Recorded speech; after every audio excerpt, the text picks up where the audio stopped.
Hey, everybody. How are you doing? This is Sable Badaki, and I am so excited that today is the takeoff day. Today I am off to South Africa, so don't forget to send your questions in if you have not already. Send in your question, anything you want me to ask, any of the working moms and how they're overcoming their challenge in a totally different environment, in a totally different culture. And let's compare. Let's see if what they do and what we do, if it's the same. Let's see if they have some solutions that we never thought of. I don't know if you guys know, but a lot of times in African countries, they do have domestic help. That is normally just something that just kind of comes with the territory. Even for like middle class people, they have domestic help is not normally left just for the very, very wealthy, and that's a whole different story in itself. But believe me, just because someone has domestic help doesn't mean that they don't have work to do, because sometimes that help in itself needs help. So make sure you send me your questions if you have not already sent your question in, what you would like me to ask the women in South Africa about their challenges as a working mom.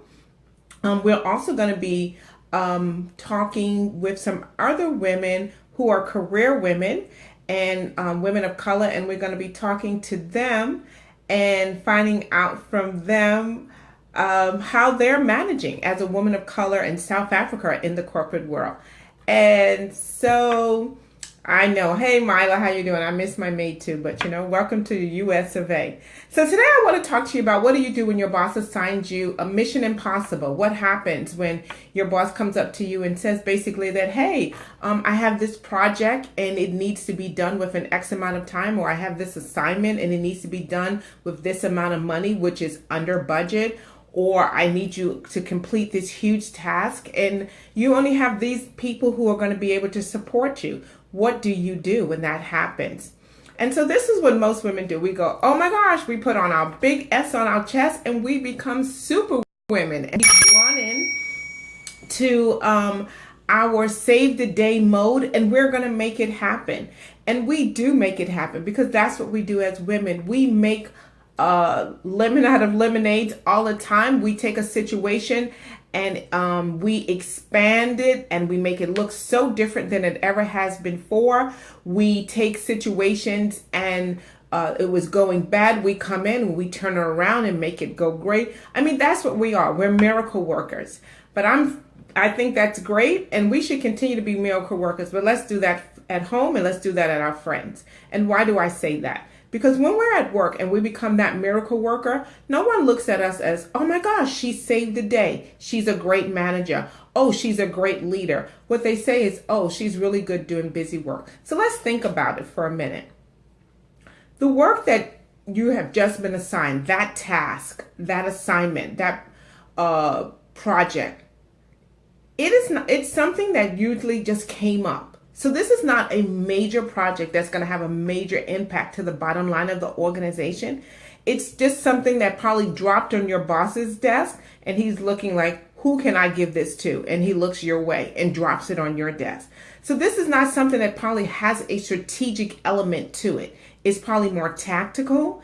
And so when you are out there saving the day with this tactical responsibility, you are not coming off as the strategic partner. You're not coming off as the leader. You're coming off basically as another administrator person, as someone who is tactical, as someone who is actually just getting work done. And so what I'm going to suggest to you is, when this happens, the words you do not say the word you do not say is no. So you don't say no. That you're not going to do it. But this is a great opportunity for you to take this assignment that is not necessarily one that really could have showcased your strong skills, and you finding a way to do that. So the first thing you want to do is negotiate. Negotiate on the deadline, negotiate on the resources that are available to you, and negotiate on and find out basically what is the actual deliverable that's required, or the outcome or the expectation of this project. So let's talk about the timeline. Is there some way that you can negotiate the timeline? Maybe it doesn't have to be done at the exact time that they ask, and maybe you can negotiate there. Let's talk about the budget. Is there more money than from somewhere else that you can get some money from it? And then also, who else can help you in doing this particular project? So what I don't want you to do is immediately go off and save the day and start enrolling your children, your husband, your cousin, and everybody to get this done. But I want you to negotiate with your manager and making sure they give you the resources that you need to actually accomplish this project. This will be a great opportunity to show them how you can manage finances and manage people. So you get to manage resources and human resources. So you get to manage the timeline, the budget, and any other resources that might also go with this project. But you're also showing them how you can delegate, organize, and manage a team as well. And then you can also you're showing off your negotiating skills. And of course, you are showing off your ability for drive for results. You're showing off your opportunity of how you can organize and plan. But I don't really want you to stay with the organizing and planning. I really want you to really think strategic. So at the end of the day, I would also say at this end of the project, how can you show them how you can take this thing a little bit further, or how this project, and you can ensure that it is a line item or it has an impact to the organizational goals. But don't just let it be a standalone project. See how you can make this project connect to everything else that they're doing, so you can also have a seat at the next meeting when something else is going on, and this project could be something of supporting. So what happens when your boss gives you a major thing to do, Mission Impossible? Do not go into superwoman mode. Negotiate first.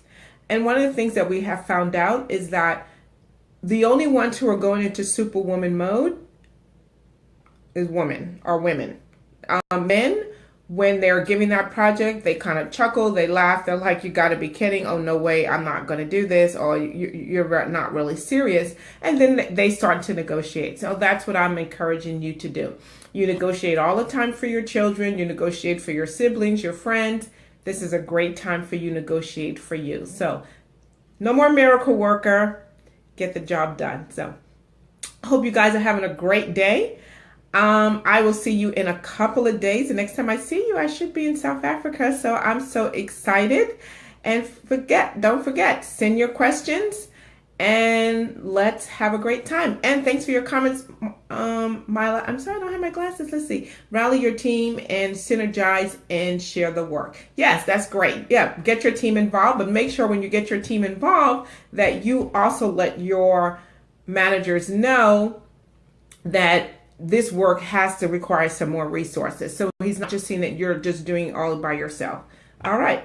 Yes, I did. I drank my drink. So see you guys later. Have a wonderful and amazing day.